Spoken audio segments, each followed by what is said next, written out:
Assalamu alaikum, and welcome to the series called Asma'ul Husna, or the beautiful names and lofty attributes of Allah.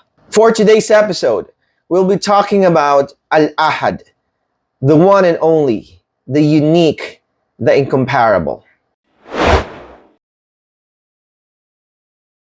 And so today I wanted to talk about Al-Ahad, the one who has ever been and ever remains alone, the incomparable, unequaled, indivisible one, the one who is the essence of unity, the sole one, the unique, the one and only one.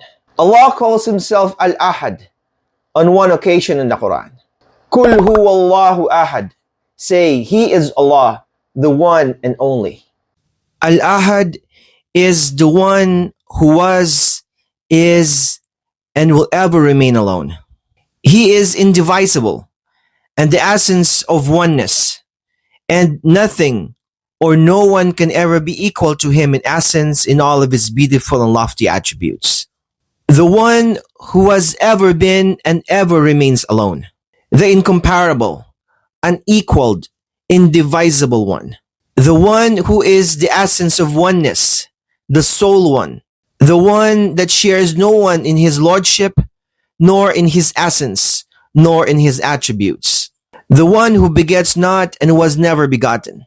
The one who depends upon no one, and to whom there is no likeness.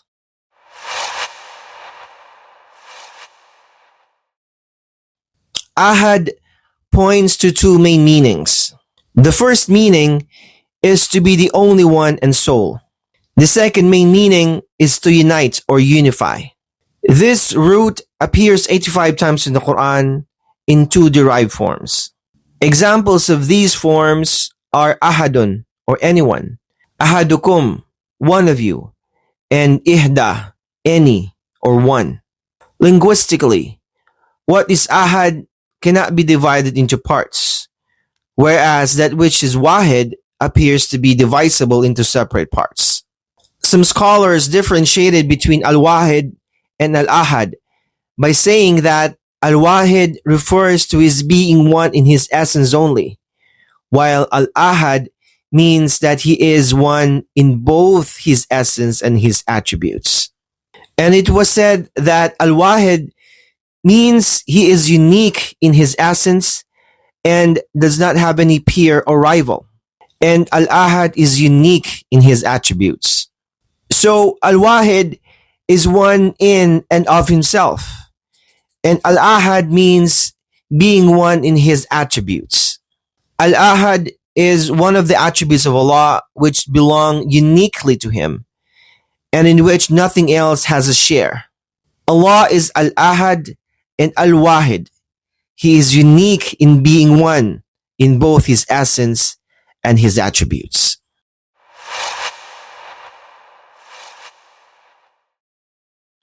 Anas reported, one of the Ansar used to lead the Ansar in Salah in Quba Mosque, and it was his habit to recite Kul Huwallahu Ahad whenever he wanted to recite something in Salah. When he finished that surah, he would recite another one with it. He followed the same procedure in each rak'ah. His companions discussed this with him and said, "You recite this surah and do not consider it sufficient, and then you recite another. So would you recite it alone or leave it and recite some other?" He said, "I will never leave it, and if you want me to be your imam on this condition, then it is all right. Otherwise, I will leave you." They knew that he was the best amongst them, and they did not like someone else to lead them in salah. When the Prophet ﷺ went to them as usual, they informed him about it. The Prophet addressed him and said, "Oh, so and so, what forbids you from doing what your companions ask you to do? Why you read this surah particularly in every rak'ah?" He replied, "I love this surah." The Prophet ﷺ said, "Your love for this surah will make you enter paradise." Abu Darda reported Allah's Messenger ﷺ said, "Is any one of you incapable of reciting a third of the Quran in a night?" They, the companions, asked, "How could one recite a third of the Quran in a night?" Upon this, he, the Prophet ﷺ said, Say Kul huwallahu ahad. Say He is Allah al-Ahad, the one and only, the unique, is equivalent to a third of the Quran. The fact that the name al-Ahad only features once in the Quran may, in the estimation of some, render it to be a lesser importance in comparison to other names of Allah. What better way of dispelling this misunderstanding than by remembering which surah of the Quran it appears in? Surah Al-Ikhlas. This is a chapter which the Prophet described as being equivalent to a third of the Quran. Allah said, Qul huwallahu ahad. Say He is Allah, al-Ahad, the one and only, the unique. Clearly, therefore, it is yet another profound name that demands attention. So who is Allah, the al-Ahad? He is the one who is alone in His perfection of attributes, alone in His decisions and sovereignty, alone in His right to unconditional fear, love, and reliance, and alone in His right to be submitted to and worshipped. The Prophet ﷺ said, in the beginning, there was only Allah and no one else. His throne was established over the water. He wrote within the book all things, and He created the heavens and earth.